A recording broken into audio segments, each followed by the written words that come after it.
Hello, subscribers, and welcome to the best and worst moments of the Teenage Mutant Ninja Turtles. Once my friends join in, we'll get started. Teenage Mutant Ninja Turtles, Teenage Mutant Ninja Turtles, Teenage Mutant Ninja Turtles, heels and hair show to the power. Here we go in the lead main ninja team. On the scene, screw it. I was trying to sing the 12 Teenage Ninja Turtles theme song, but I screwed it up, so forget about it.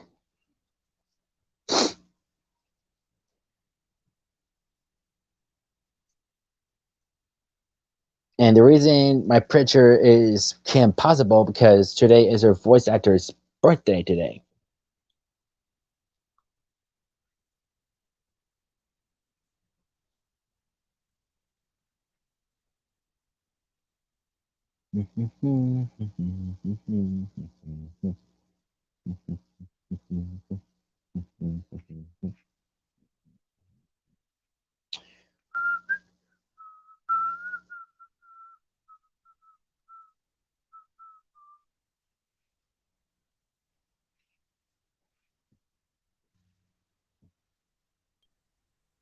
What's good, fam?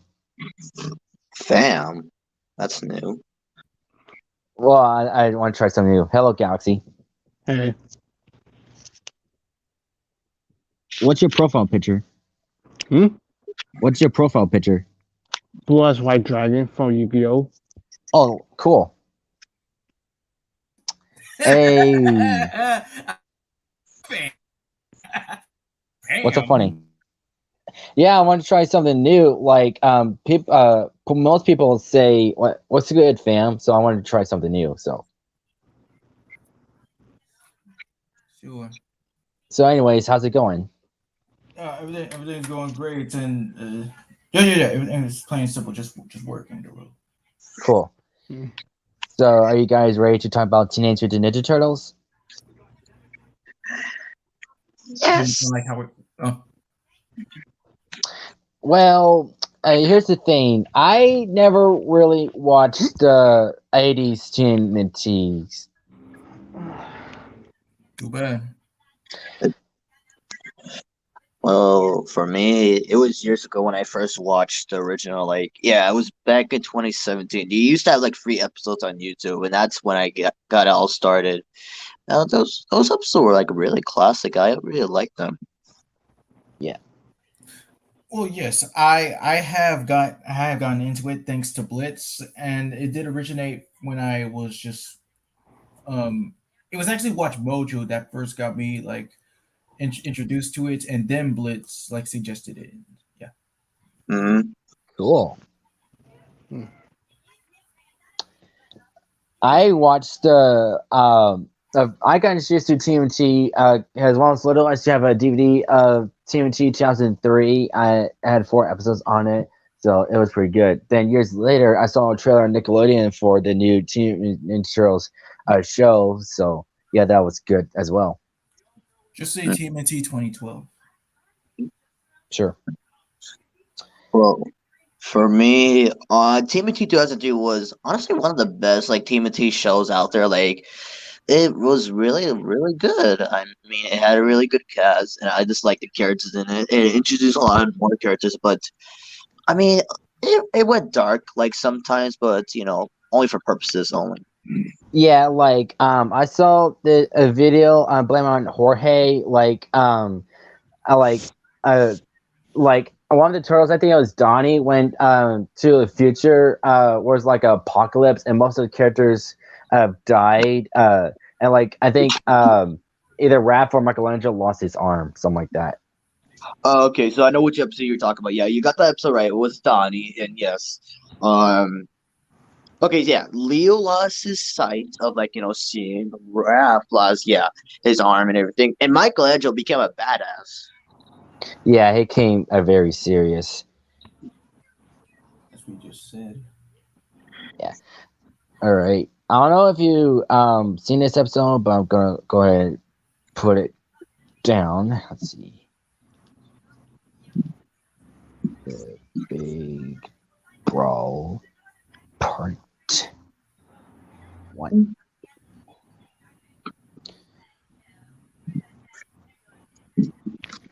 big problem. What was this one about? Okay, so like it starts off uh and the sewers Planetary Splinter is showing off some moves in front of the boys. He's trying to like break down a pile of bricks, and he didn't want hit, and it crumbled down, and he like bowed to them. He just like went to his room, and one of them wondered what's up with him, and it shows him putting down a cloth and putting some items and like putting around a stick, like sticks they use when they travel. You know what I'm talking about, right? I just remember because I'm looking at images on Google right now. Yes, this was a pretty intense episode. Yeah. So also, while Fletcher's doing that, they're still wondering what's wrong with Splinter because he's been doing it for about a month, and Fletcher said, "I'm going to be on a journey. You shouldn't follow me, Leonardo. You're in charge." So after he left, they're still wondering what's going on. Then Raphael suggested that they should follow him, and Leonardo suggested that they shouldn't leave the sewer layer. And Raphael said, he also said you should keep an eye on this, so you should keep an eye on this while you keep an eye on him. So they follow Master Splinter into an alley. Splinter draws some chalk on the wall, adjusts some mystical chant, and creates a portal to an unknown dimension. And the turtles try to figure out how he did that. Then Donnie had a special light to see the symbols. Then Raphael traced it. Then Leonardo did the chant, and they went to a dimension, unknown land, and then out of nowhere, another portal appears, and these stick-like figure creatures started attacking him with these sharp sight things. Leo ended up getting his katana slashed. They ended up defeating the stick people, and then mystical being called the Gyochi appeared, saying that they won the contest against these special creatures called the Slon Tags. Apparently, they were mistaken as the creatures that the stickfish were supposed to fight, and the Slime Tags actually appeared. And they actually resembled the turtles, but a lot different, just without the shells. And then the Gyochi had to schedule the fight. So the turtles went off to see where Splinter is, and they find Splinter. Apparently, he's finding some giant four-armed bearded thing, and they tried to save him, but the Gyochi stopped him because the rules suggest that you shouldn't interrupt a fight. So Splinter is finding the giant. He almost lost, but he kicked him down. The turtle congratulated Splinter, but he got upset with the turtles because Leonardo disobeyed him, and then Raphael saved him by saying he talked Leo into coming with them. And then the Gyochi congratulated Splinter on defeating the giant. The giant got up, and the turtles were about to find him, but as it turns out, Splinter and the giant are actually really good friends. And then, like, he congratulated him for us defeating him and stuff. And then he told a story about Splinter and his old master Yoshi, a tournament called the Battle Nexus. Tournament where different creatures from different dimensions and stuff fight each other. Master Yoshi was actually one of the first champions, and then not long Splinter actually competed it. Then the final round, this big dragon-like character fight him. It's called Draco. He actually almost beat him because he broke Splinter's leg, but Splinter refused to give up, so he wrapped up his leg and fixed it. And so he fight Drago and defeated him. Then another flashback, Splinter is going through a marketway attacked by ninja assassins. And then Drago started attacking again. Also, this unknown rabbit character started helping him. And then the Damio, which is another friend of Splinter, helped save the day. And then he came to Splinter and the Turtles, talking about about him being returned, and the turtles should actually join in, but the Gyochi suggested that even though they didn't participate, but they did fight them, won, and then he tried to change Splinter's mind. Then Splinter realized that they are grown up, that they should actually join in. So he agreed, but not yet until the daimyo summons his son called the Ultimate Ninja, which I've never seen that episode. But anyway, Raphael is about to attack him, saying it's just some kind of trick, and then Ultimate Ninja tries to apologize, and then Rasputin accepts their accepts his apology, and then um, uh, the daimyo teleports the turtles and Splinter into seeing what the arena looks like, and then the Ultimate Ninja shows the past champions, and Leo was going to catch up with them. He's gonna stay in there for a while, not before the ninjas are about to attack the ninja assassins, and then to be continued. Oh boy, I need to take a breather. What the? Is morning already? I wasn't even listening half the time. I was playing. I'm sorry.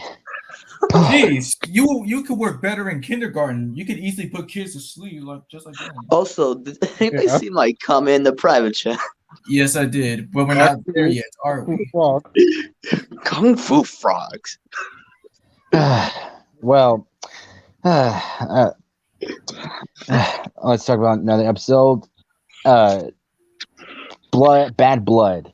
What's this about? Okay, so has anybody seen of course, yeah, TMT 2003, but has you seen like the fast version version? Not really, but I've seen a couple clips of YouTube, and I've seen like a new character, Star Lee, something like that. That girl alien character. Yes, that works with Cody, aka April, and Casey's great grandson. Oh, great grandson! I thought it was their son's son.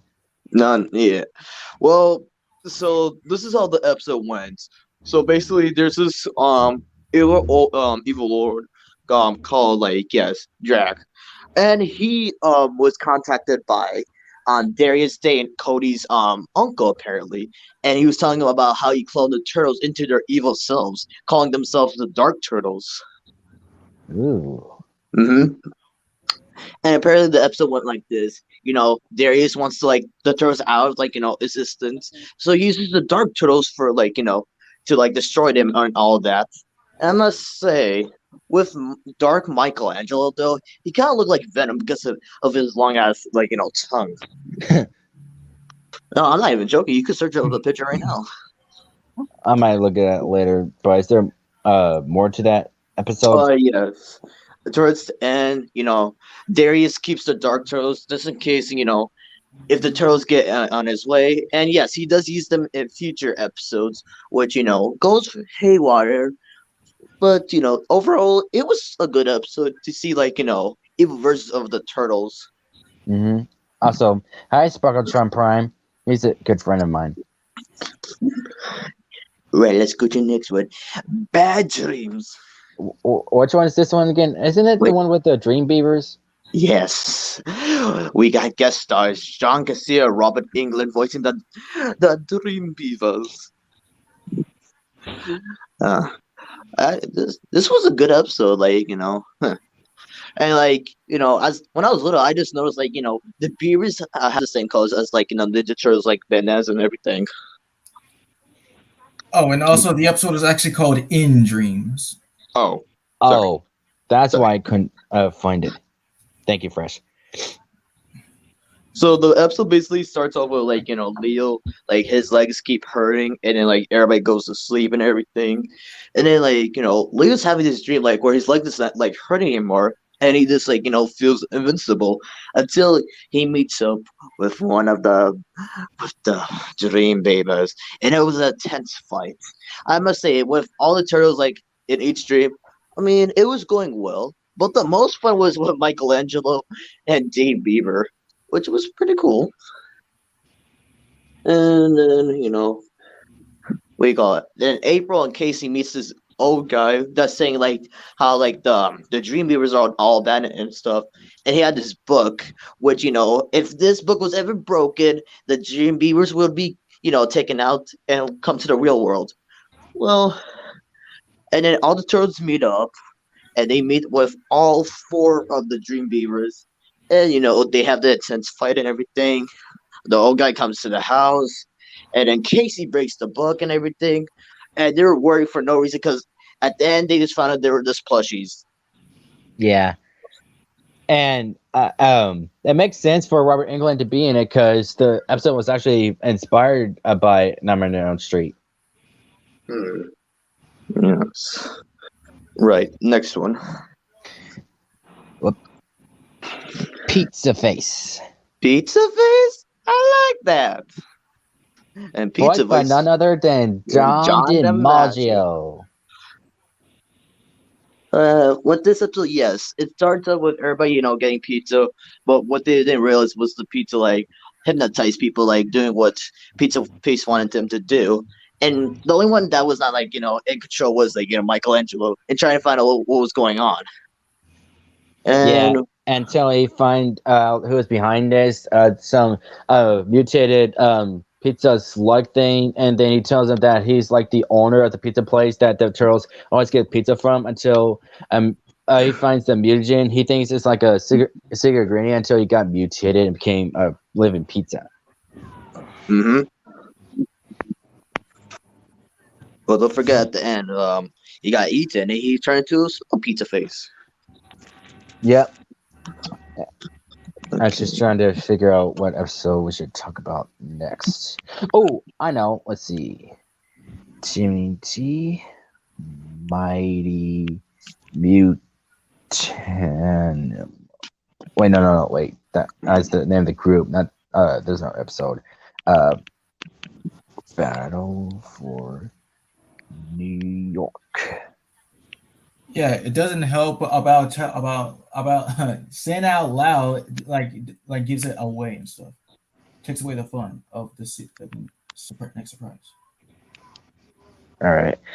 So this one's called Battle for New York. So turtles come back to New York after going away in a farmland after the cranes invaded New York. So they finally came back and wanted to fight back until they meet Slash again, and also Leatherhead, and also Dr. Rockwell, and also Pigeon Pete, which I've never seen the episode with Pigeon Pete, and also discovered that previously Dr. Rockwell never talked, but now he can because while the cranes were experimenting on him, they accidentally gave him psychic powers, and now he has a special amplifier to help with his psychic powers. And then they are known as the Mighty Mutanimals. Michelangelo is happy to see Leatherhead, but Leonardo, of course, isn't happy to see Slash because he betrayed the turtles before. And Raphael is not really happy to see Pigeon Pete because he's like wondering why is he on the team because he's the lamest mutant ever. And then he reveals himself as a team spy, and then Raphael's like more like team decoy. Of course, they're arguing they should work together. Then they actually do work together, fight the cranes, and they actually do get along with each other. What do you think about them teaming up, becoming the Mighty Mutanimals? I mean, I'm surprised like they form another team with mutants we see in past episodes. And let's not forget who found all four of the mutants. Well, I forgot the guy's name. Wasn't it like, yeah, Kurtzman, which I found out like last year that his voice actor actually passed away. No way! I didn't know that. I mean, the character he played, like, yeah, he did very good. How did he die? I wonder. I don't know. I just went to his page on Behind the Voice Actor. It says he sadly passed away. I was like, oh, well, at least he was a part of the TMNT like franchise. Yeah, I never seen the episode that he was in before. So let's see. Oh, If you don't, I'm not gonna write it down. I have another one. okay, good. Okay, so the episode was called Cockroach Terminator. Oh yes. where we Hello, found out that Cam. Raphael is scared of cockroaches. Yep, and this is Camp Pokemon. I met him in a live stream. It's a YouTuber by the name of Frosty Lemon. I just met him last night. Oh. Well, yes. As I was saying, like we found out that like Raphael is scared of cockroaches, even though he acts like a tough turtle, but like scared of a single like cockroach, like he's screaming like a little girl. Well, I mean, most people are afraid of cockroaches. But they're this little. How can you be scared? Anyway, continue on the episode. So basically, we got I think it was Donnie who made like this this cockroach with a camera inside to like spy on the Krang, but accidentally, went into the mutagen, and that's how he got the cockroach Terminator. And Raphael had no idea until he saw it for himself, and the the cockroach Terminator was like just following him around, scared for his life. The turtles, try to save him and all that, until like a really surprising like the cockroach Terminator like he shedded his skin, it became something else. I was like, what? Oh yeah, I remember that. Man, that was kind of gross looking. Yeah. But hey, at least Raph kept his cool.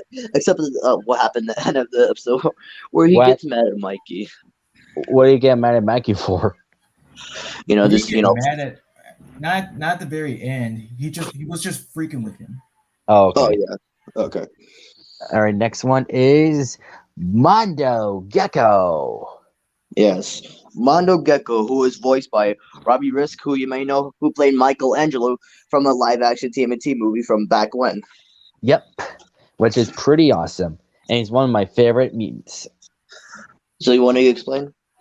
Yeah, I can explain. All right, so it starts off. Mikey wants to hang out, but the turtles and other gang have busy stuff to do. But Casey actually asks Mikey if he wants to hang out, so they're talking random stuff on the rooftops, and then they run into this skateboarding reptile. They think he's cool, and then Michelangelo actually is fun about him. A stripe given name, he's called him Mondo Gekko, but the Gecko guy actually got offensive and was going to attack him, but he was not only keen with them. And then he explains he was a young teenager. He had a pet newt until like one of the mutagens fell on top of him and became a mutant, and then his parents threw him out, which is sad. I mean, I don't blame the parents. I mean, he got mutated, but anyway, so they quickly become friends. Then later on,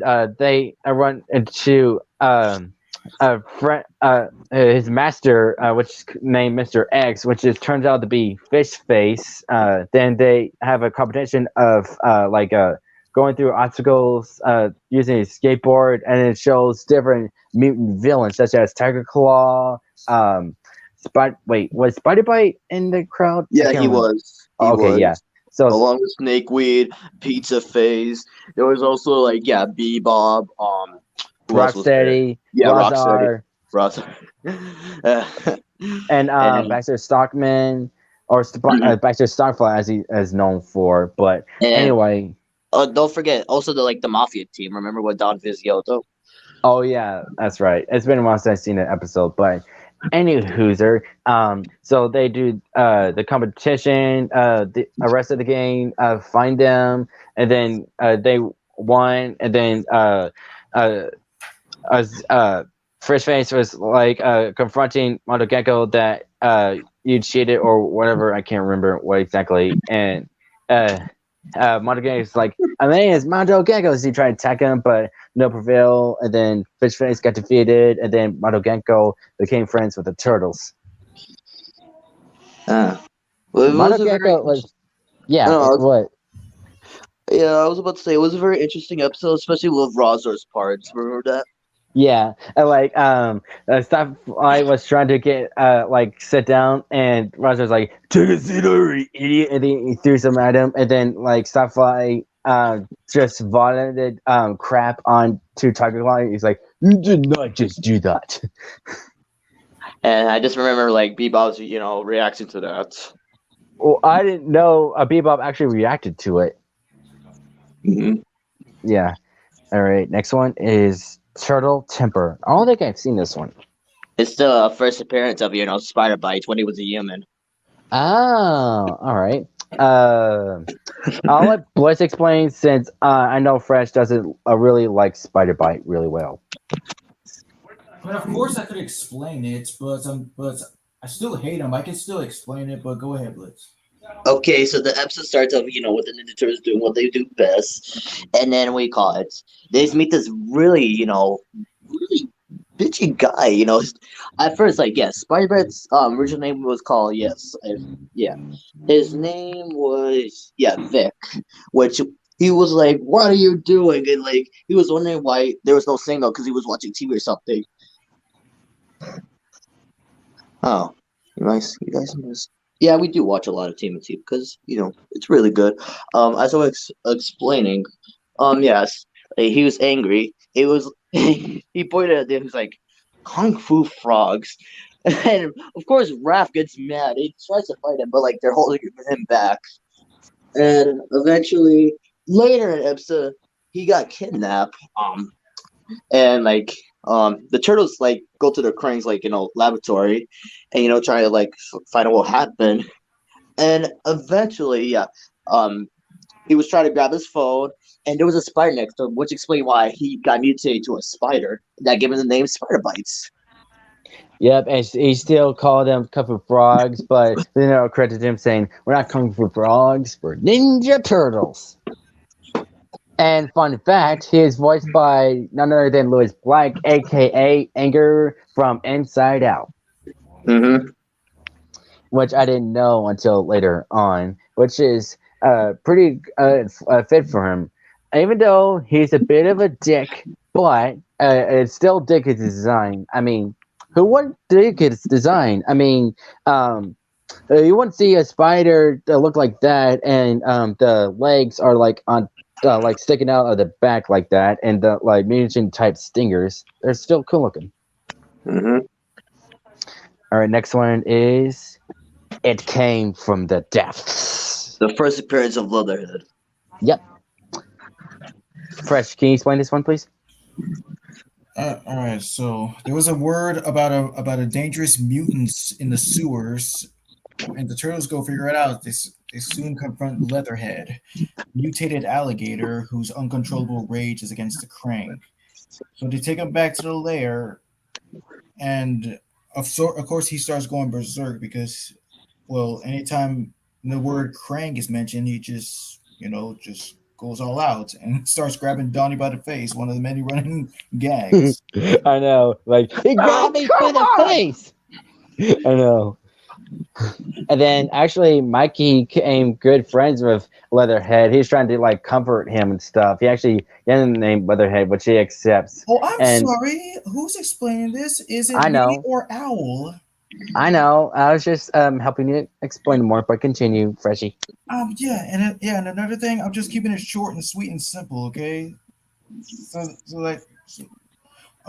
anyways, but the whole point is they're just looking for a whole power cell for forever. God knows how many, for God knows what. Like I do remember. It's just been a while.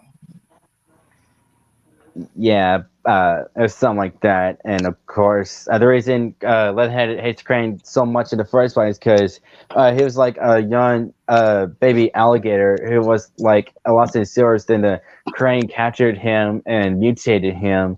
And so, that's why Leatherhead hates them so much. And plus, they were like experimenting on him and such. Mm-hmm. Yes, I have another episode. I didn't write it down. It's the episode called Slash and Destroy. All right. So in this episode is where, of course we met Spike before, but this is the episode where he got muted to Slash. So the episode starts out, with Donnie doing his shenanigans, and then like everything was going like fireworks, and then the firework almost hit like Spike, but luckily Raph saved him. He got mad at everybody saying, "Why should he claim the best it was Donnie mess?" And then Master Splinter was pointing out like how you should help others and all that. And then he confiscated like the canister of like the midget in his room, but it actually spilled, and Spike drank a little bit, And that's how we got Slash. Raphael went back to the room, saw the what we call now Slash, and he was really shocked. Yeah, that kind of shocked me too. Like, yeah, how come like Slash is like a big ass turtle while like, they're normal?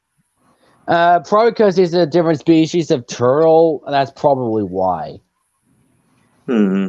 I mean, yeah, but yeah, Raphael is try to trade, like train him to like be his partner in crime.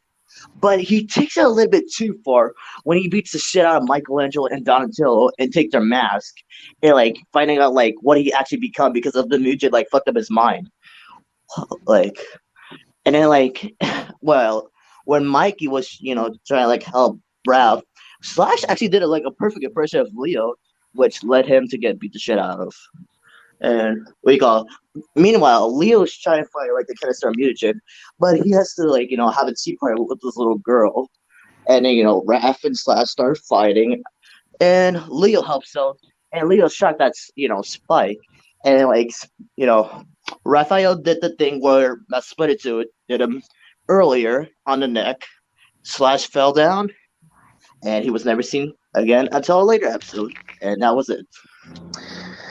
What do you think of slash Spike? Oh wait, that didn't sound right. Spike,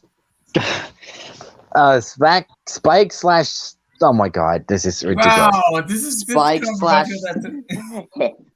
You can just call him Slash because that's what he prefers. It's Slash. I know. I try to say Spike slash, but that didn't sound right, did it? Yeah, just say freaking Slash, all right? Jesus Christ. All right. So, what do you think about him when he first appeared? I mean, yeah, cool design, cool voice, cool everything, but not cool that he just wanted to like kill the turtles. Yeah. But at least he did like learn that he shouldn't do all that stuff later on and actually became good. Mm-hmm. And Slash voiced by Corey Feldman, who played Donatello along, from the TMNT movie from a long time ago, along with Robert Risk. Mm-hmm. Which is pretty awesome that they hired OG actors that once played the Turtles, either cartoon or live action. Mm-hmm. Next one is The Weird World of Worm. Oh yes, one of the more better outer space episodes that I've seen because I haven't like I only have like what like this episode. Oh, this episode, the episode where they're on that evil planet that corrupts their minds and yeah, multi-dimensional turtles. Right, we'll get to that eventually. Yeah, that's like the only good space episodes that I've ever seen. Yeah, and fun fact, Worm is voiced by Dwight Schultz, who you may know as Mundell from Shatter, Dr. Animo from Ben 10, and I forgot his name, but he also appeared in The A-Team with Mr. T. Yeah, he's oh wait, what was it? Like 18. Wasn't his name what is his name?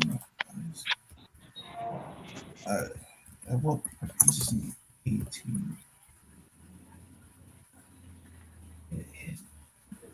Oh yeah, Howling Mad Murdoch. Thank you. Mm-hmm. Yeah, I do remember this one too, because this is the one where like we see holograms of Chris Badford, Dogpan, and Razor, which was pretty cool. Yeah.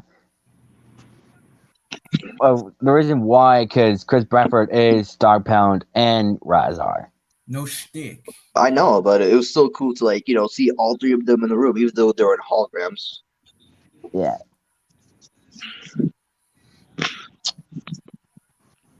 Let's see, what's another good episode? Oh, let's talk about where they first made the 80s Turtles. Now that was one of the best. Yes. Yeah. A return of the OG cast of the TMNT. Well, Rob Paulson still returned because he voiced Raphael in the OG TMNT and Donatello in 2012. Mm-hmm.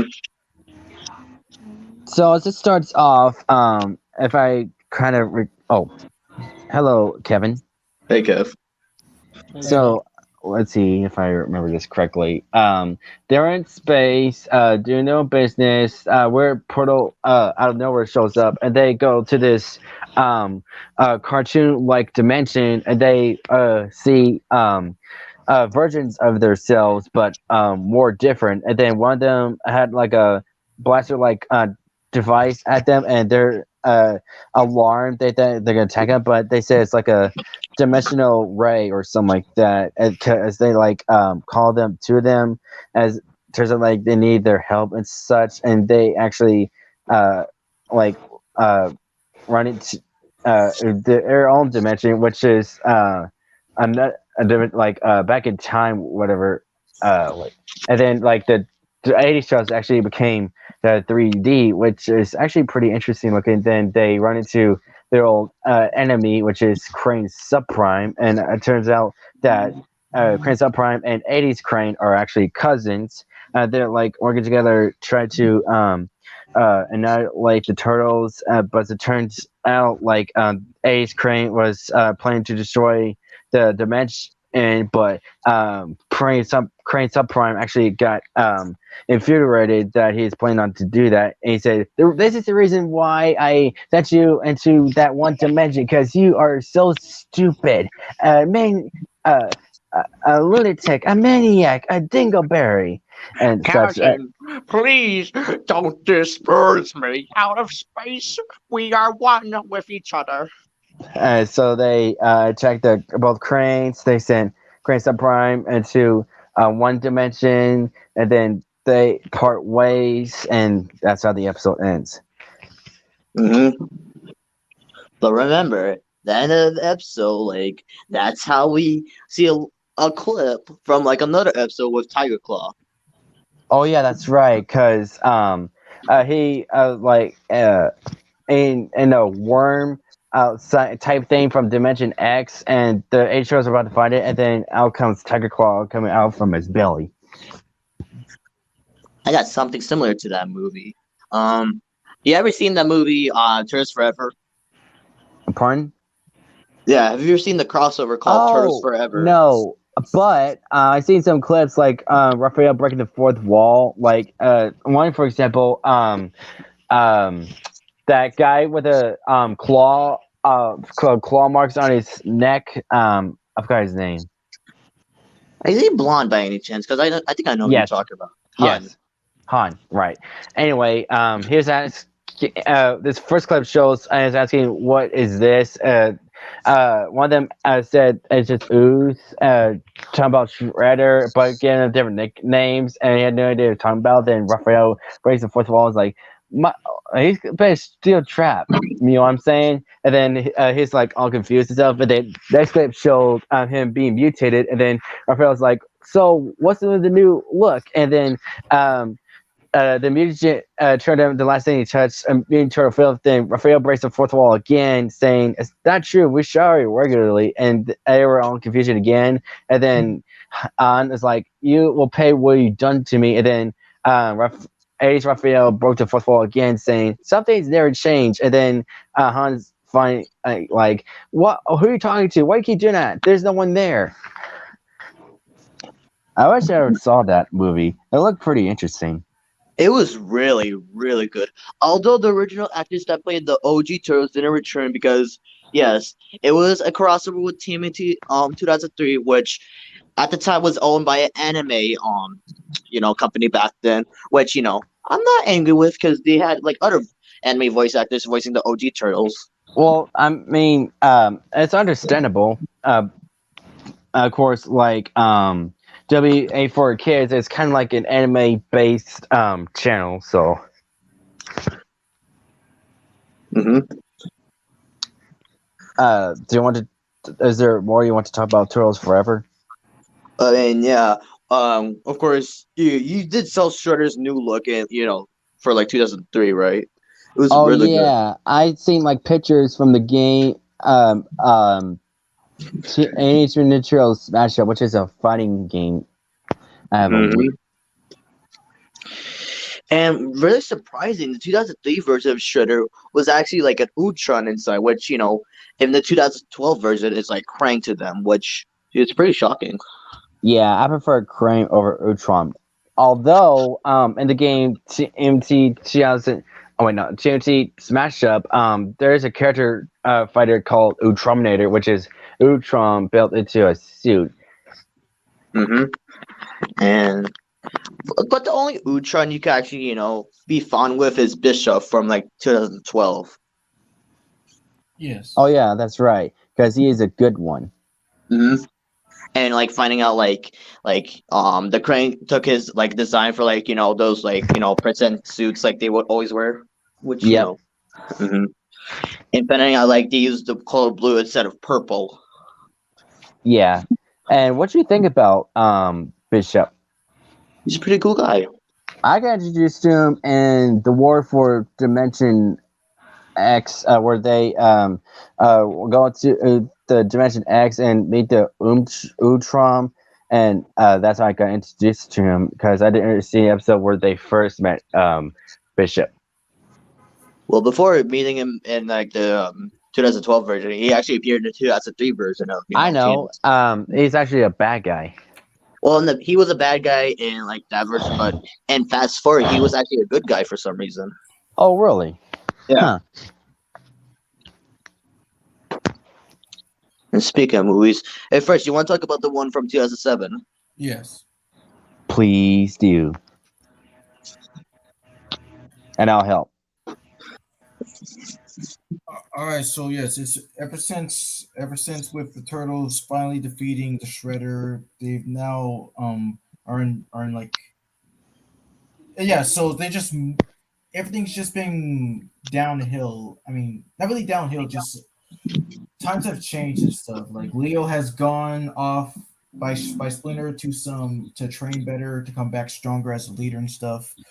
Donnie is just Donnie's like on some kind of like some dating biz or something. No. I think he was like not like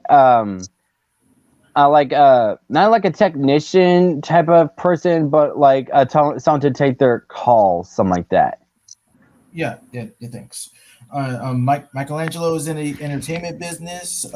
California Carl with the kids' birthday parties and stuff like that. Not California, Cowabunga. Well, I don't know why I said that, but There's California Carl. tripping a little bit. Oh, tripping. Okay. And Raphael, all he does sleep all day, but at night becomes Night Watcher. Which is a character that he fights bad guys. Instead of using size, he uses smoke bombs, and one of the coolest weapons ever, a ball and chain. With I don't know what you call it besides ball and chain, but it's one of the coolest weapons. Oh, thank you, flail. But anyway, so he uses them to fight them. He's like a full blackish grayish suit. Almost look like Darth Vader, but mixed with Batman in a way, but without the cape and stuff. And also, April actually ran into Leo went on the way to jungle, but before that, thugs and jungle were actually like thieves and stuff. And then Leo had to be in the jungle, known as the Ghost of the Jungle, actually attacked them, and I believe he actually killed the leader of the group, which is voiced by John DiMaggio. To me, I think he killed him. I'm not really sure if he did or not. But anyway, before that happened, there's a story about a warrior way back summoning a portal, these special planet or stars lined up and create a portal with like 13 monsters. The warrior became immortal, and his sister and 3 brothers returned to stone, and then he was lived out as immortal for the rest of his life. As it turns out, he's still living, of course, being immortal, and he's voiced by Patrick Warburton, and he is the boss of April O'Neil. No, that's Patrick Stewart. That's Patrick Stewart. I was about to say. Wait, did I say Patrick Warburton? Motherfucker. Wow. Oh, whoops. Oh, sorry, anonymous commentator. We're not following the. Wait. Hey, my watcher, Hey Christian, I'm how's it back. going? Yeah, welcome I'm back, buddy. I'm doing good. I just ate. Cool. So, how's it? How you been? I've been good. Have It's you watched fine. any? I'm sorry, I didn't mean to interrupt you. You was asking? Have you watched any TNT movies or cartoons? Well, now that you mention it, I did see a movie about Teenage Mutant Ninja Turtles. I think back in the 2000s. Is that they was fighting against this guy named Shredder and his minions. I don't know what they are, but it was Foot a good Ninja. film. Uh, uh, I don't know how to describe it, but I think Shredder had minions of his own. You know, Mm. minions that serve under him. I don't know Yeah, what they are. they're called the Foot Ninja. Ah, yes, that's what they are. I think he's Yeah. talking about Fish The Freaks and Foot Clan. Oh, That would explain it. Yeah. And to answer that comment somebody just put, trying to Uprising, no, but I've heard of it. I just know that Ben Schwartz and Lance Hendrickson is in that, show. and I never watched any of the Tron movies or cartoons, and I'm not even interested in Tron. So, All right, continue with the movie. I'll let Fresh explain more. So yeah, since times have changed and stuff, Leo comes back, and Splinter says that they are forbidden to ever fight, um, because like they just don't want to like draw any attention or something like that. And so of course Raph decides to just go on about it and become rebellious and stuff. They get and and unfairly, Lito again needs to get Shredder, Splinter's blessing and stuff. But meanwhile, it's all about just Max Winters trying to become even much more richer and powerful than ever, or something like that. Or yeah, find like all the other monsters and just do whatever it is that he's doing. And let's see. Yeah, Leon and Raph get into a fight about like how and stuff. Leave him and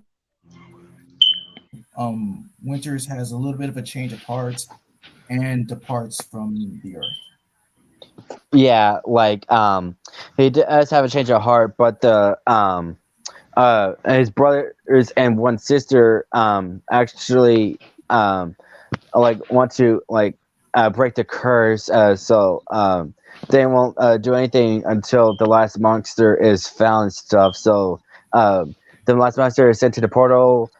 They're were in the they got knocked into the portal, and then Withers actually became mortal again, and like Fresh said, he does depart from Earth, and then they kept his helmet, and then Raphael quit as the Night Watcher, and so did Mikey as his ID of Carl.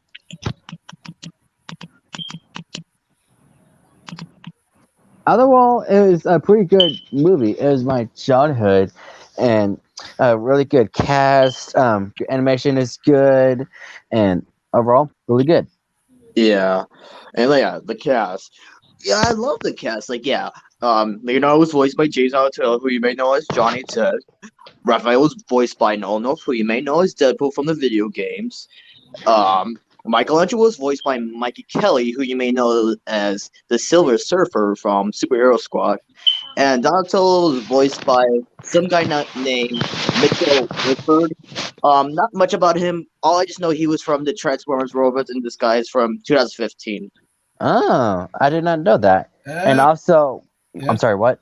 What? Like I'm just trying to like help out with the rest of the cast too. Like don't forget about the others. Yeah, Yes, I was about to say, Bud Spencer was voiced by, may he rest in peace. Shoot, Maku. thank you. Yes. It was sad what happened because yes, he was working on lines during the production, and then he sadly passed away the next day. Didn't even get to see the movie with him in Master Splinter, which was really sad. But some of the lines were like really messed up, and Greg Baldwin stepped in for him, recording the other lines for him, which Wait. he does. Yeah, but, I didn't know that. Like, what lines were messed up? or like some like missing dialogue or anything like that. Greg Baldwin came in because, as you know, he does really good impressions of Maku for like Aku and Iroh. Yeah, that's true. And speaking of Iroh, he did voice Iroh in Avatar: The Last Airbender, and that one character from Rockets of Paris, Mr. Yamaguchi. Nikki. All right, I don't know if you've seen this, but this is the sequel to the two TMT movies called TMT 3 Turtles in Time. Have you guys seen it? Well, hold on. Before that, I forgot to mention the other cast. Of course. How dare you cut him off? How dare you? No, it's okay. No, not you, Christian. How dare you continue without mentioning the rest of? Hey, Nikki. Yeah, it has been so long. Okay, so Casey Jones was voiced by Chris Evans, who you may know who played Human Torch in the Fantastic Four for live action. I had no idea that Chris Evans was Casey Jones. Oh wow! Oh wow! Really, dude? Did you have to go there? Yeah, I had to go there because every freaking time I got to mention the episode made, but apparently your brains fall out every time. You know I have bad memory, dude. Well, okay, go team up with Dory then, okay? Yeah, I guess I will then. But anyway, I also forgot that Kevin Michael Richardson is also in it. He's one of the best voice actors ever. He voices Aguila. He's the leader of the Brotherhood. Who else? Sarah Michelle Gellar as April. You may know her as Spooky the Vampire Slayer.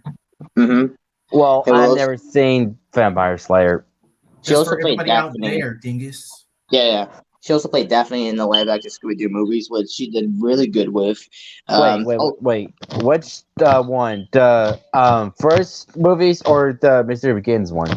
2002 and Scooby-Doo 2 Monsters Unleashed. Yeah, wow. That's pretty impressive, I must say. And yes. Other actors you may know was also Fred Tersher was in the movie. Let's see. He was part of the Brotherhood as well. Yeah. Yeah, he was General Gatto, which is the skinny brother, and also who else? Ray Delisle. Yeah, as additional voices. Yes, I was going to there. Yes, additional voices was Billy West, D. Bradley Baker, Fred Tersher, Greg Baldwin, Gray Delisle, Jeff Bennett, Jennifer Hale, Jess Harnell, Jim Cummings, Kevin Michael Richardson, Phil Lamar, and Tara Strong. Wow. I had no idea that most of these guys were in it, like Greg Delisle, Tara Strong, and D. Bradley Baker. Well, I mean, D. Bradley Baker actually makes sense because it may voice most of the monsters, especially like the tiny little monster that Raphael almost got his butt kicked by in a diner. Okay, and we have some questions. Somebody said, in your opinion, who was the best character in TM2, the movie? Okay, in the movie, I gotta say Leonardo because he was actually, he got deep with Raphael in that fight. Yeah. Well, I mean, like, because of course he's been away for a long time. I don't blame Raphael for getting mad at him. Of course, Raphael's always in a temper, but there was a specific reason. And to answer this, he almost killed him. Yeah. And to answer this question for Nikki, my favorite TMT character, well, for hero-wise, it's a tie with Leonardo and Michelangelo. For villain-wise, it has to be Razar.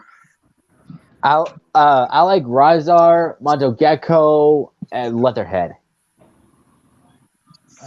It's a tie-in between I have to agree with Blitz, like hero-wise and stuff. It's actually kind of like a three-way tie with Leo, Donnie, and Mikey. And villain, well, of course, you have Shredder. Of course, Kevin Michael Richardson is the best Shredder I've voiced ever. But let's not forget who was the OG voice of Shredder, the guy who played Uncle Phil in The Fresh Prince of Bel-Air, starring Will Smith. James Avery, that was his name. Yes, Yes, he was. respected.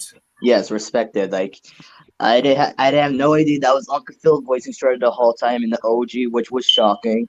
Other roles he played was like yes, he was the first role for who was it? Whiplash for the Iron Man series. Oh, I actually had no idea because I never seen the OG Iron Man series, but I did get introduced to Whiplash in the crossover between Phineas and Ferb and Marvel. Yes, and actually let me just go here. And that actually is a good idea for next Sunday. Talk about Phineas and Ferb. What do you think? Yeah. Um. Okay, and yes, he was also the first voice for like War Machine as well. I knew it. Oh, that's actually a pretty good role for him. Yes. Other shows he was in was yes, he was in the Real Ghostbusters, the new Scooby Doo Mysteries. He was also in the Aladdin series, Gargoyles, the Wild Thornberries, the Proud Family, and sad to say that he was also in one of the worst Cartoon Network shows ever, The Problem Solvers. Oh no, Oh boy. mother fricker! What? I hate that It's a bad show. show. It's Yeah. ugly. That show was like Why you hate that show? It's ugly. How ugly. like it's so ugly that you would like take out your eyes like to like suffer from it.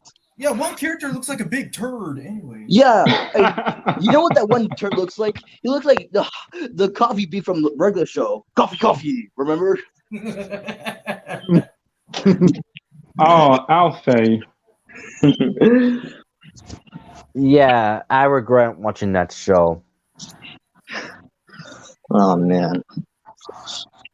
All right, back to this one. So, have you guys seen the third Teenage Ninja Turtles 3? No, I heard it was Oh. bad. Wait, Wait, hold on. what? Why do you think it's bad? No, people. Have you heard people say? I meant to say that, but why did they say that? I mean, I guess. Let's see. Going back to like what? Oh, wait a minute. What? Okay, yeah, I do remember this as a kid. Like, wow, these are the ones like where they're samurais, basically. Yeah, I mean, it was not one of my favorite like TMNT movies, but it was just there for a reason. I didn't get it at first, just going back in the past and then, like, but what was the purpose of that movie though? well, I don't know, but I reason I mention it because it's my childhood. I watched it a lot when I was a kid and stuff, and I actually enjoyed it. Let's see. Well, here's one that Movie Watcher suggested. It's it's like the first episode of Teenage Ninja Turtles of the '80s. Turtle Tracks. It's been a while since I watched that episode, but it was good because we got to like see the origin of the turtles like for the first time. Like, yeah, I did like that. I learned the story of like with Matt Spencer like originally being a human. Yeah. Do you prefer Master Splinter from a human to a rat, or a rat to a mutated rat? Okay, so yeah, the last one you referred to was from Team 2003, but yeah, I like it better when he was like human to like Master Rat. Like that was pretty cool. Same. Yeah, I mean, it actually makes more sense, really. I mean, I think it's alright for a rat to become a mutant, like learning from his old master who sadly got killed. But in 2012, and also in the 80s, he was a human who became a rat, which I actually like better. His name was Hamato Yoshi. Yep. And named himself Master Splinter, which I actually have no idea why. Because breaking boards, splinters. Oh. Are you high? Well, no, I just didn't know how he got his name, that's all. And Shredder's real name is Uokazaki. which is really hard to remember and pronounce, so let's just call him Shredder. And actually, they were once friends, but they actually got into a fight because, jeez, how did they get into a fight? Some like about Mr. Splinter's fiance or wife. Okay, yeah. So you're talking about from the 2012 because there's like two versions, like from 2012 to 2003. So yeah, from 2012, they like the same woman, and yeah, that was Splinter's fiance, But yeah, and they had a kid together named, Miwa, that later turned to Karai. Yeah, which 'cause, Shredder stole became Cry's daughter, but turns out that she's really Splinter's daughter. hmm And like it What? took a lot of convincing to tell, like the Turtles to tell Karai at first. Yeah, true. Y- Um, but was it shocking that you found out that Cry was actually the daughter of Splinter? I mean, yeah, Yeah.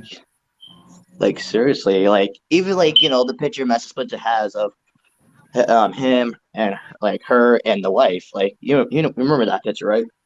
Well, I never actually seen that picture, and plus, it's been a long time since I've seen those episodes of TNT. And I saw on YouTube that they actually like went back in time to meet the young version of uh Yoshi's wife and the baby. Well, that was the episode I was referring to, but yeah. Yeah. And finding out like Shredder like killed her, which he did it by accident because he was fighting Himata Yoshi at first. Oh, he did it by accident. Wow. Because like, we call it his wife was like coming through saying like no, and then like shh, oh dang, it just went down. Oh no. I thought like it was like some kind of fire started or something. So Shredder did not intend to kill her. Wow. Sheesh. And That of went course, dark. there was like a fire, and that explains the burn marks on like Shredder's face. In that fire, he was meant to like save Miwa, aka Karai, and then raised her as his own. Hmm. And that's why Shredder always wears his helmet. But time to time, he has it off and reveals that he has a burnt up face, like what's mentioned. Mm-hmm. What's, what's another episode we should talk about? Ooh, I got one. Well, here, let me write down another one, and you can write down one too. Center.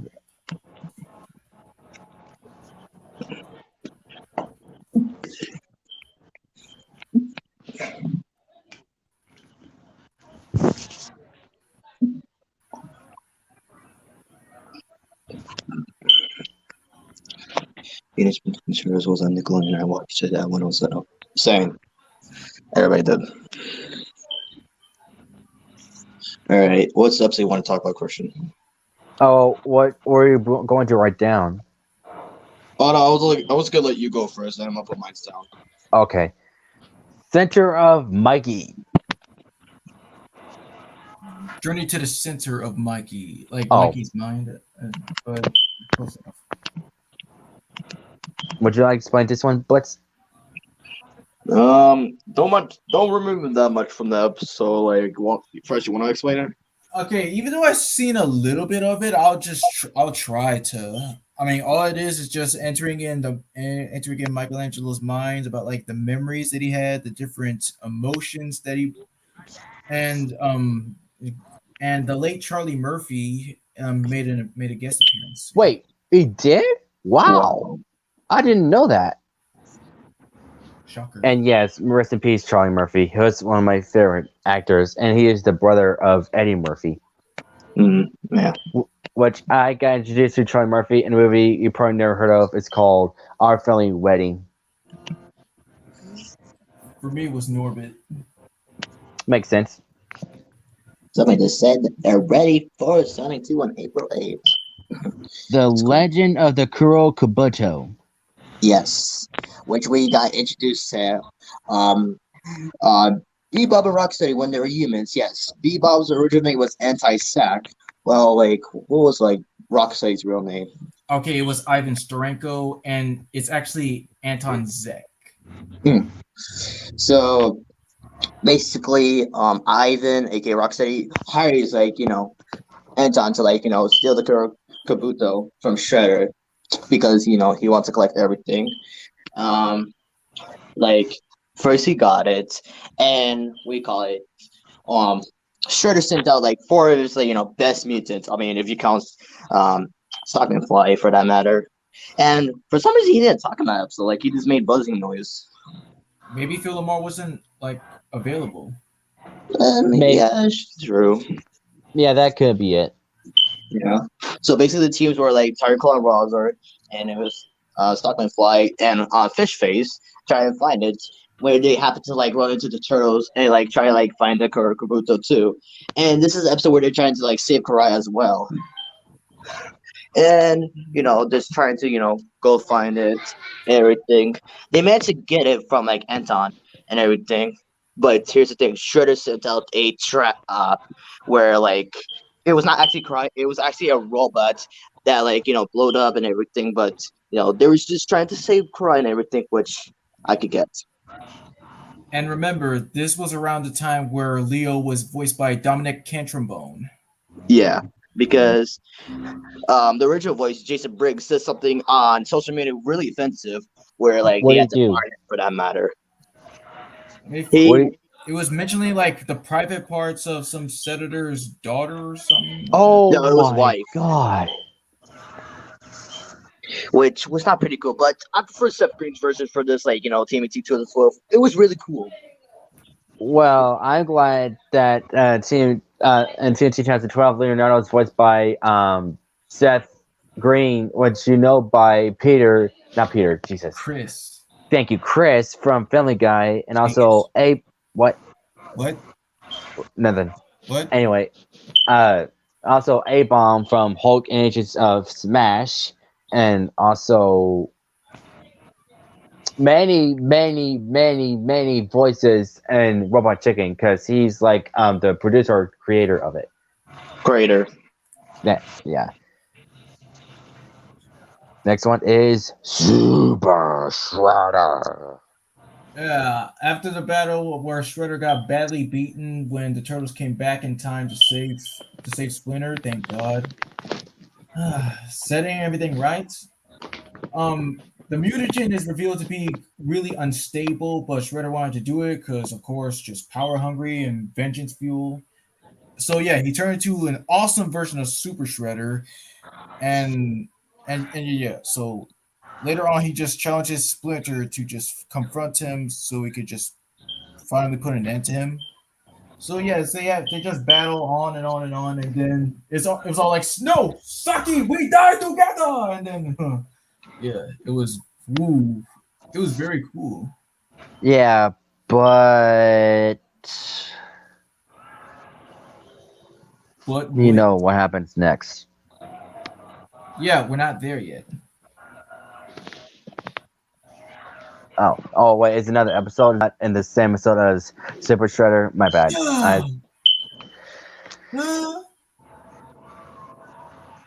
All right, next one is Evasion of the Skrulloids.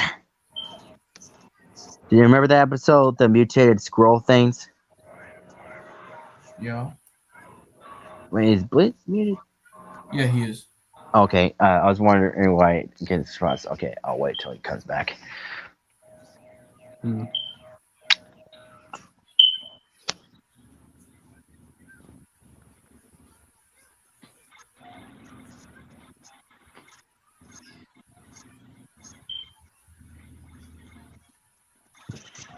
going fresh.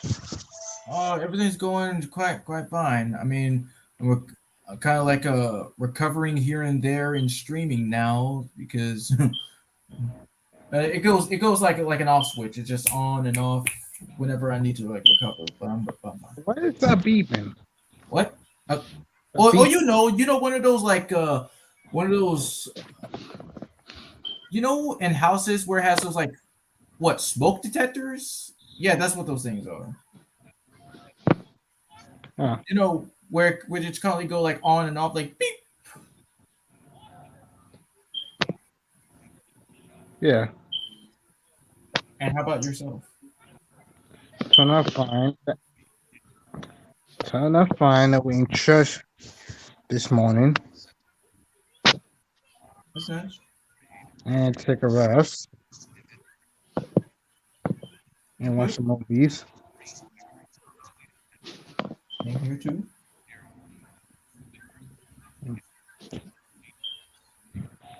Try watching Silent Hill. Wait, what? Silent Hill? Hmm.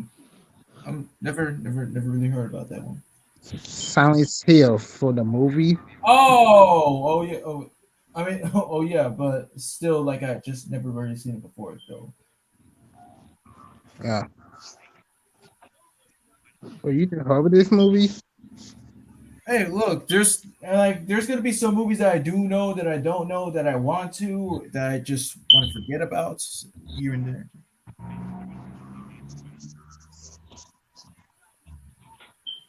I mean, I'm not. What was his name? What was it? What was it? What? Oh, I just came back. What happened? No, just having some chit chat. Oh, okay. And which episode you talking about? Oh, Evasion of the Squirrel Noids.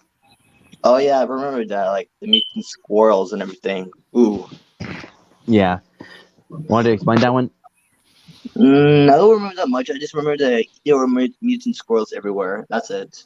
Okay, so I actually don't remember much of it, but I'm trying to remember how it went. Like, Turtles are minding their own business, and they run into some mutated creature, which turns out to be a squirrel. Because, like, in one episode, I forgot what it was. At the end of that episode, a squirrel got into a hold of mutagen and got mutated, so they fight some squirrel knights in the sewers. But it turns out, like there's like more of them and stuff. Like Mikey was like reading comics about them, like an alien invasion, but the turtles like weren't taking them seriously and stuff. But it turns out at the end of the episode that there's like more of them stuff, and it's actually based on the movie Alien, because the squirrel knights actually resemble Alien with an inner jaw in its mouth. Inner tongue. I mean, like, well, a sentient tongue, tongue with teeth, or whatever it is. I got another episode I'm gonna write down. Oops.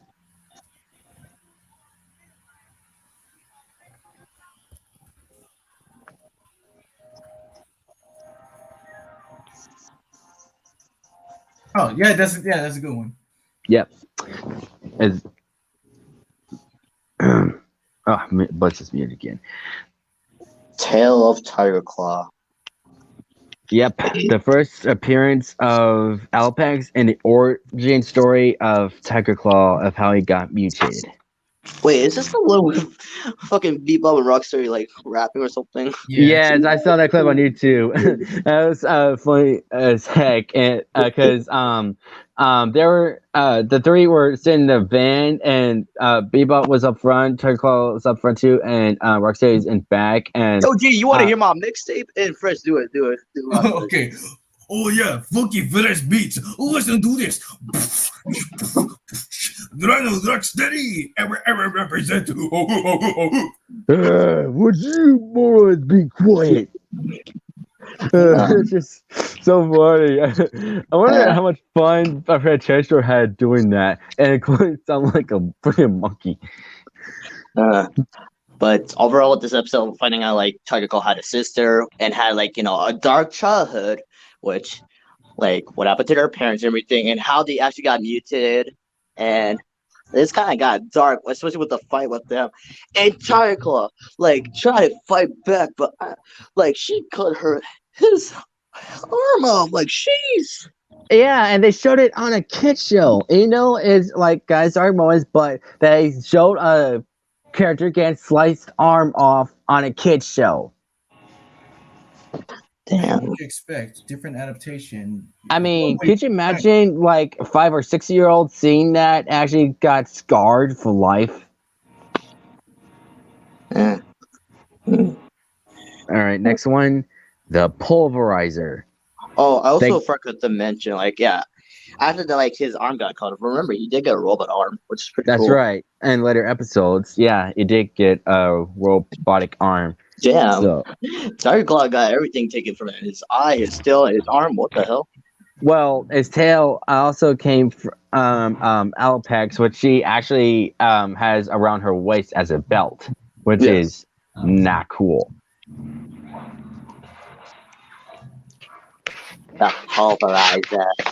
And let's not forget who the pulverizer was voiced by. Roger Craig Uh, Smith. Oh,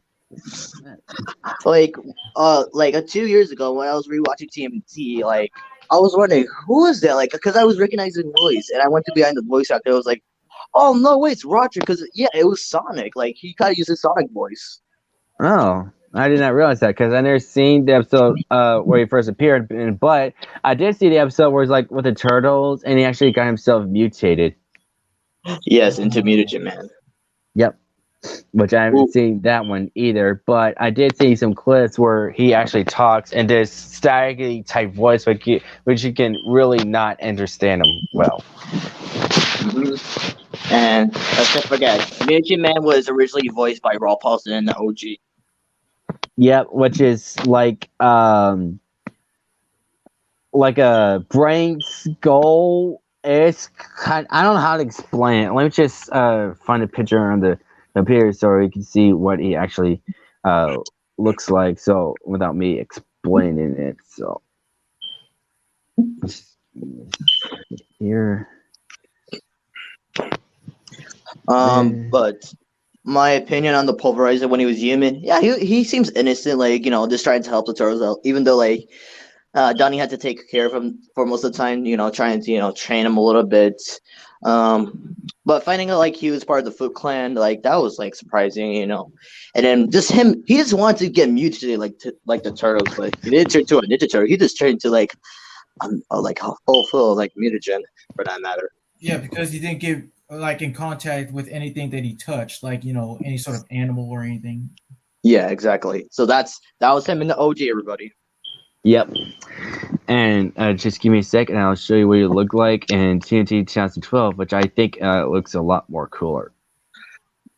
But yeah, of course the pulverizer, like yeah, he got jealous of Donnie because he the pulverizer also had a crush on April, which made him like attack everybody. Whoa, Yep. whoa, he didn't get jealous. I mean, like he tried to just he like all he did was just try to like find April to just. I mean, I mean like episode once again just as well. I mean, yeah, but at the end they had to like freeze him, and like he's still like in the laboratory with Donnie. I Time to time. just, That's there's just still, still very what.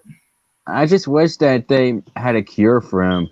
Donnie said he was trying to find a cure, but he couldn't find a cure for him. Exactly. I mean, yeah. I mean, with Wretched Mutagen, would that even work for him or what? Maybe, I'm not sure. Mm-hmm. Oh man.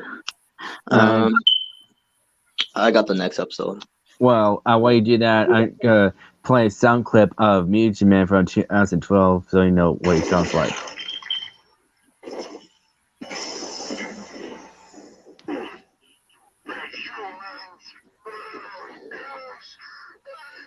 Happened to you, pulverizer? Turned into some kind of mutagen man.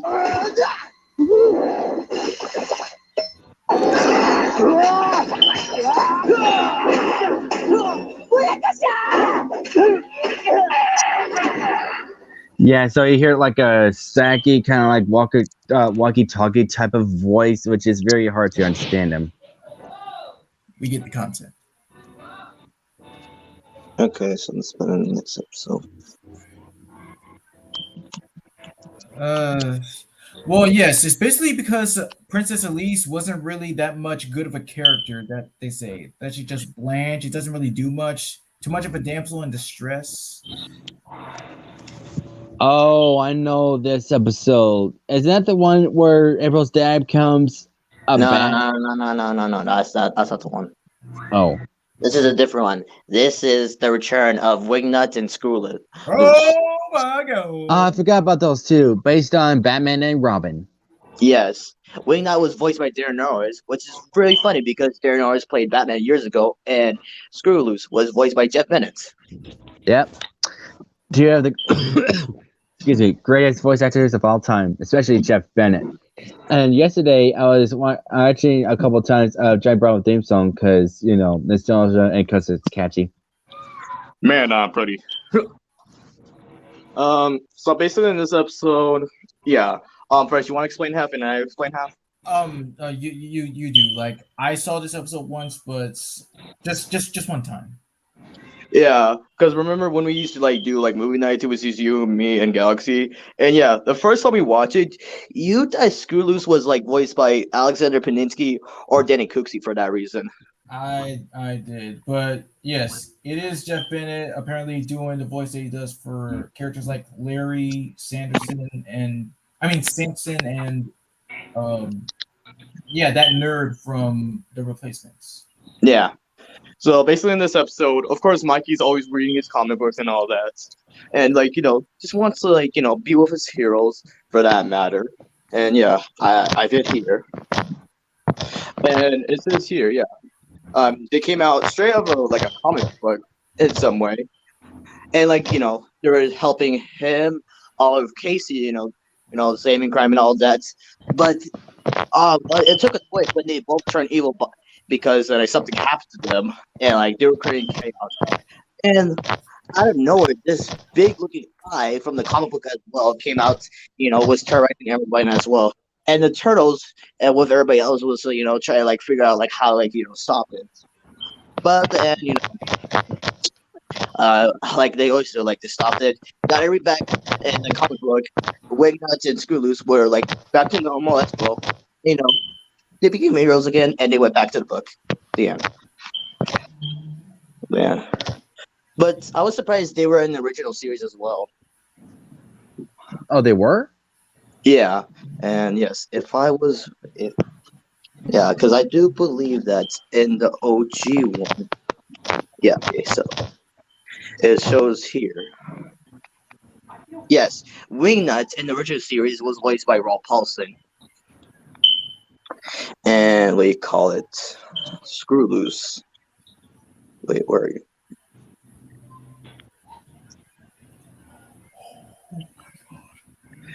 Was voiced by Townsend Coleman, who you may know his original voice as Michelangelo, who also voices Sentinel Prime from Transformers Animated, and voices the Tick from the Tick animated series from back when.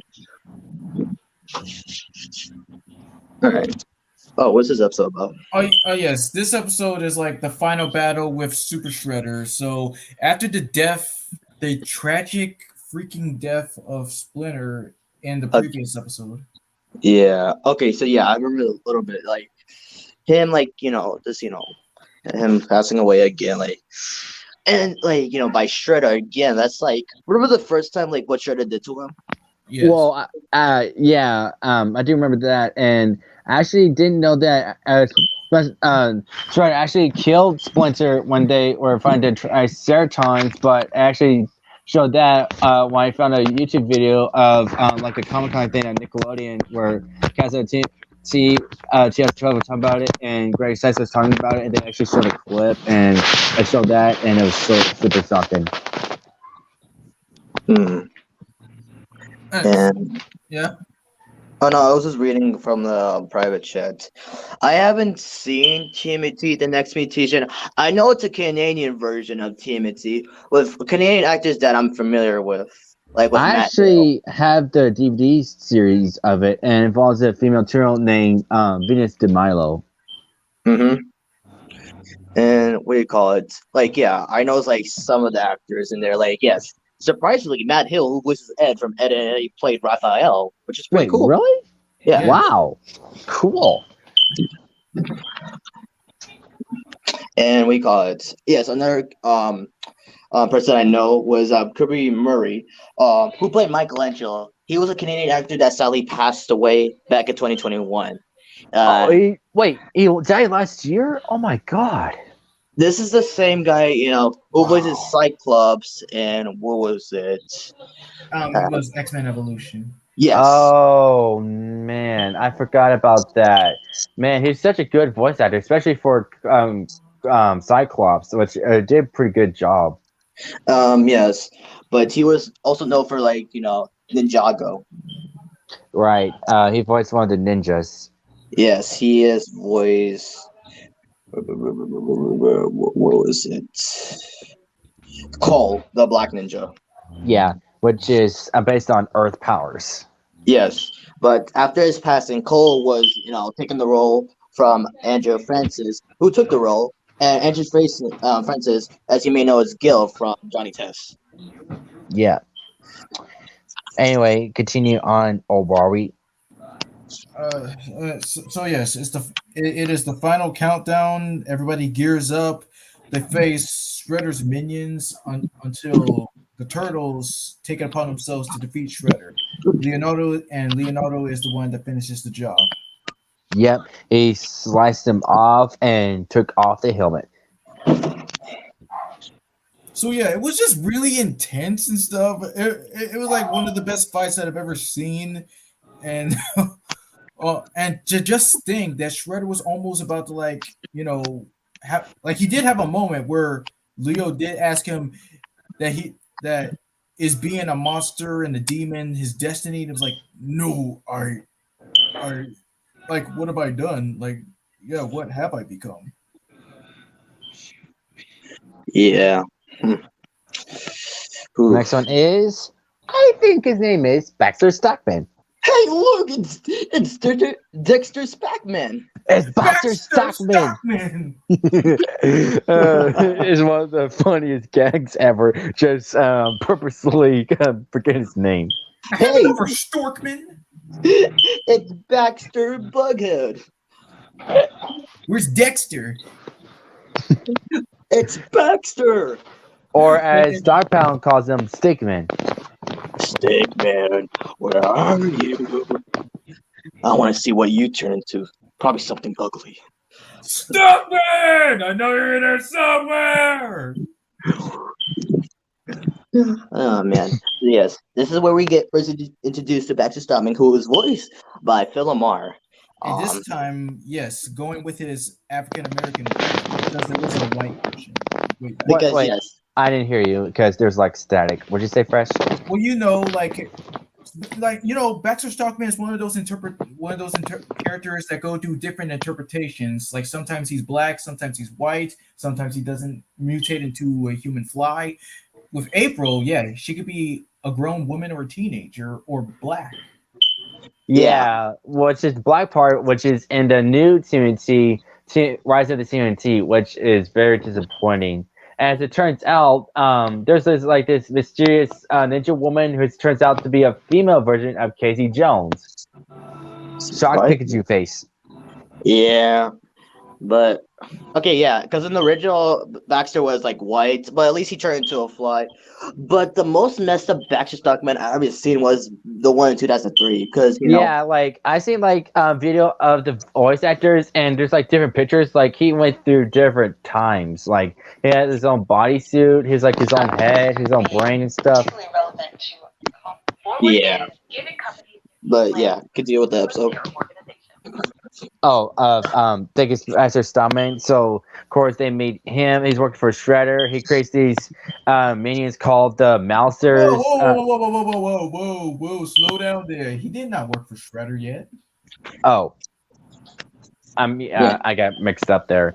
But slice the Shredder part off. Of course, he has his own robot minions. He sprays a special chemical to the turtles. Which attracts the Mousers into fighting the turtles everywhere they go and stuff. And he had his own robotic battle suit and fought the turtles, but of course he lost. And then I forgot what happens next though. Okay, so yes, after they threw him in the dumpster, he finds the teapot which Mikey dropped during the fight and upgraded it. And so, yeah, they just had to like get it out of him. Yeah. That's all that is.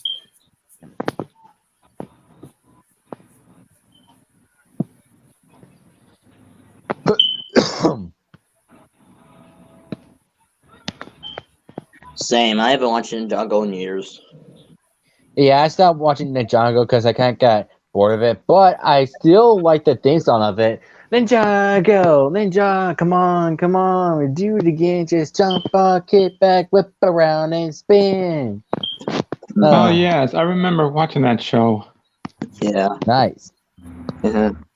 And okay. Um, an episode I want to talk about is Never Say Never. Oh, all right. Um, Never say never. so yes, this episode marks their very first appearance. Um, yeah, been on something. Remember that guy the TMT like used to go to for like those delicious, pizza like snacks.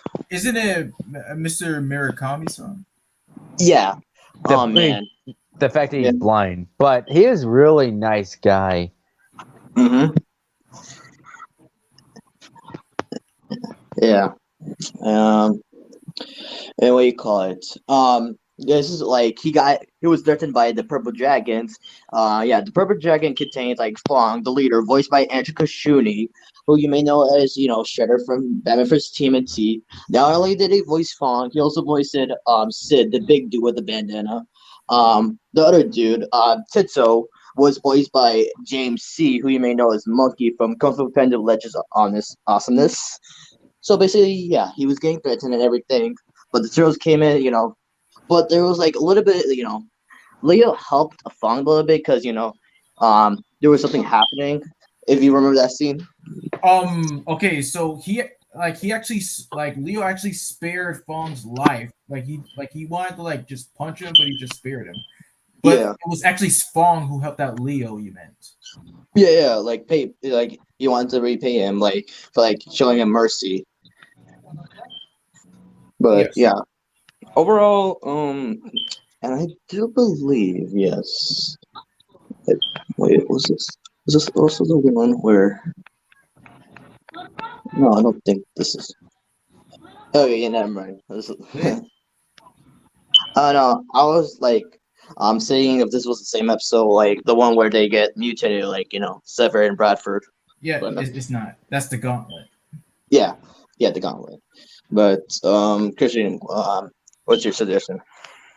I mean, I haven't seen the episode in such a long time, but yeah, I actually have no words for it. So The lowly mutation of Baxter Stockman. I never even seen it, but I seen a clip where he actually got I got mutated because I believe he like had a ring around his neck full of mutagen and push a button he becomes mutated. Mhm. But I found a fandom of this. So let me read here. Stockman is first seen in his lab working on his computer. The Shredder enters with Razar and threatens Stockman after his various attempts at making a mutant army for the foot failed miserably. Before leaving, the Shredder activates Stockman's mutagen collar, covering him in mutagen, transforming into a fly-human hybrid after a fly lands on his nose. Sometime later, the now mutated Stockman is wandering around his lab, not depressed that he will never be taken seriously as an engineer. And then comes a conclusion that combining his mutated DNA with pure human DNA will result in a more powerful than he was originally was. Razar then enters the lab with two footballs, curious about what Stockman is mutated into. Simon, under cover of darkness, destroys the footballs and covers Razar in stomach acid before flying out a window. Later on, as he searches for a human to combine his DNA with, he overhears the Turtles attempt to use a newly made retro mutant on Kirby O'Neill and attempts to steal it for himself. The results in the destruction of the first dose before it can be used. Turning to his original plan, Starman grabs April and brings her to his lab, tells her about a vat of mutagen, and explains a plan to her. Casey, Jones, Leonardo, and Donatello then arrive to save April and find out Stockman. During this fight, it is revealed that April is immune to mutagen, explaining why her DNA worked as the catalyst for the retro mutagen. Razar then breaks in with several footbots, wanting the retro mutagen for himself. Donatello, April, Leonardo, Casey escape with the retro mutagen, and Stockman and Razar follow. The results in a large-scale chase involving the turtles, Stockman, Razar, several flying footbots, and Casey April running on Kirby's back. In the end, the second and final dose of retro mutagen is nearly destroyed, but April manages to cover Kirby with and return him to normal. Later on, Stockman is dragged into Shredder's by several footballs and is ordered by Shredder to make one last for him, or has his wings plucked. Oh, oh, the power nap. You were saying?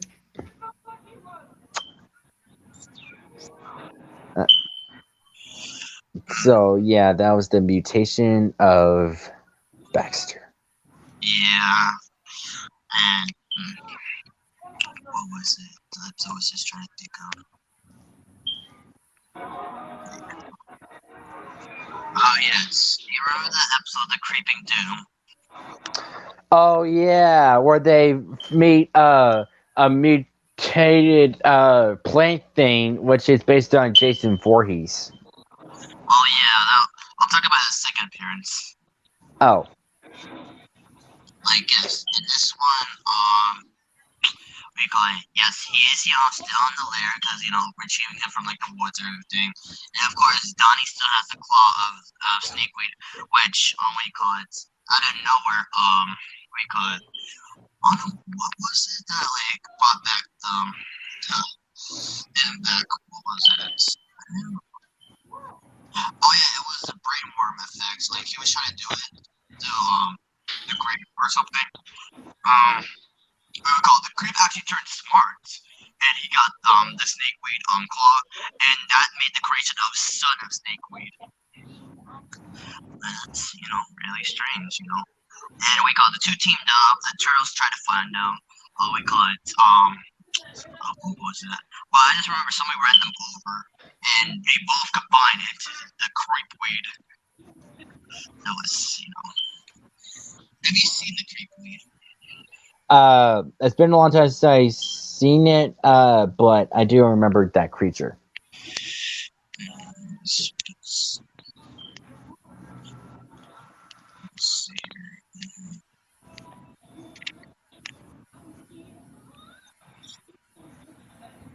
This is what creepweed would look like.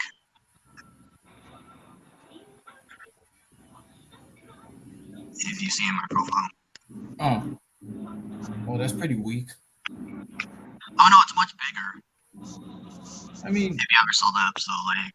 No. Okay, but in the end, we call it. Everybody was actually getting like affected by this we call the smell of grapeweed. So we call it smell, and they were all like doozing around, and they were all getting dizzy, and like But with the ninjas, Ninja Turtles, they were able to make it through. They had like the antidote for it, and they were able to stop creepweed from that. But it's so strange, like two of the plant mutation, actually team up. Well, technically not, because that was a son of snakeweed. I wonder where the actual snakeweed went. Who knows? Oh wait, that's not it. Okay. Yeah, this is the last episode we're gonna talk about of the stream. Race with the demon. The first appearance of the speed demon, which is a mutated car. A mutated car? Yeah. Yeah. Because in the last episode, we got the car ran through some mutagen, which affected it. Yeah, and around the world, cars being destroyed by this random mutant freak thing. As it turns out, that it was actually the car itself that was the demon. So they fight it off. They get destroyed and blow up and stuff. Donnie and Casey actually finally get along. I mean, yeah. Also, I want to talk about this. I know it's not related to TMNT, but y'all have seen the 2019 version of DC Superhero Girls, right? Well, I seen a little bit of it, but why do you ask? Okay, so the other day I discovered that they don't give credit to like other actors that contribute to that show. Like I went to the behind the voice actors, and I even checked like the other actors' page for that matter, and realizing like I mean they credit some, but what do you call it? They didn't even credit Alexander Paninsky for like playing the Penguin. Wilfred Dale for playing Lex Luthor. I didn't know Alexander Polanski was in DC Superhero Girls. Yeah, he plays the Penguin. Wow. hmm As I was saying, yeah, Wilfred Dale was not credited for playing Lex Luthor. But have you heard of the new crossover with them and Teen Titans Go in May? Yes. Oh yeah, I heard. And shockingly, other than playing okay, in this one he's credited. Not only he's playing Lex Luthor, he's actually playing Aquaman, which is pretty cool. Interesting. But I'm not interested in the crossover. Mhm.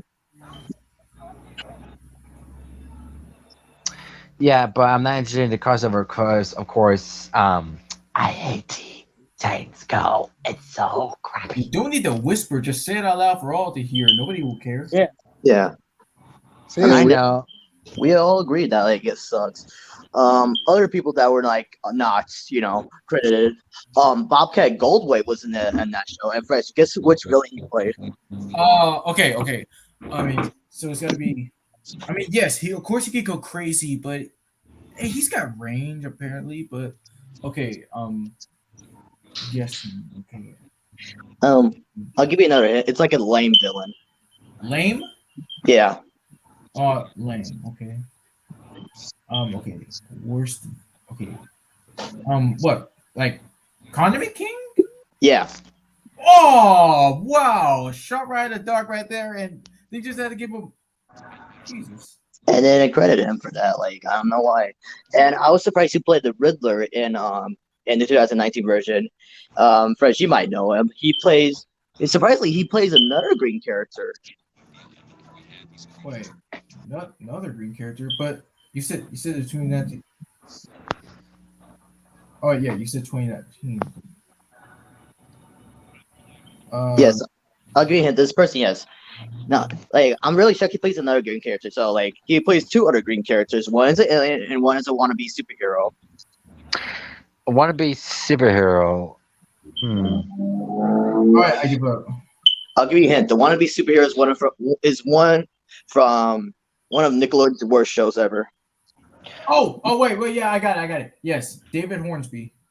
Which is shocking to see him play another green character. Isn't that like crazy? Oh, they want to be superhero fanboy, chuncha motherfricker. I Yeah, remember watching that show. yeah. I mean, also with David Hornsby, I discovered this in his page the other day. Let's see here. So yeah, if I go here, we call it. So did you hear about the new Night of the Museum movie that's gonna be Disney Plus? No way. What? Yeah, and he's playing Robin Williams' character, Theodore Teddy Roosevelt. Roosevelt? Yeah, And who's gonna be the replacement for Ben Stiller? oh no, he's still gonna be in there. Yeah. Oh, you he think is? You think he would say? I'm like you think he would say like he's getting a replacement if he said his name? Well, they only replace like I was talking to Theodore. Christian about I was talking to Christian about like you think he would say like he was getting replaced? He only said Teddy Roosevelt. He didn't say anybody else. Well, Well, I was not acknowledging that, but I was about to say like the reason they are replacing him because what happened to Robin Williams. I Yes. know it makes Yeah. sense, but the reason I asked because I didn't know that there's gonna be a new Night in the Museum on Disney Plus. And like other people that didn't get credit in that show. Let's see here. Oh yeah. So does anybody know Ben Garozzo? Doesn't sound familiar. He plays the toddler from Henry Danger. Oh yeah, that's right. I keep forgetting his name. But Hey, wait, he was yo- in that show? Yeah. Other credits. He plays Mikey Monreal from Bunch of the Bees, and don't forget he also played Robin from Batman and versus TMNT. And who did he Right. play in DC Superhero Girls? Jimmy Olsen. Oh, interesting. which still really aggravates me because they didn't show that like crediting him for that matter. You know, People sometimes they credit them, sometimes they don't. Just reasons. I don't know why.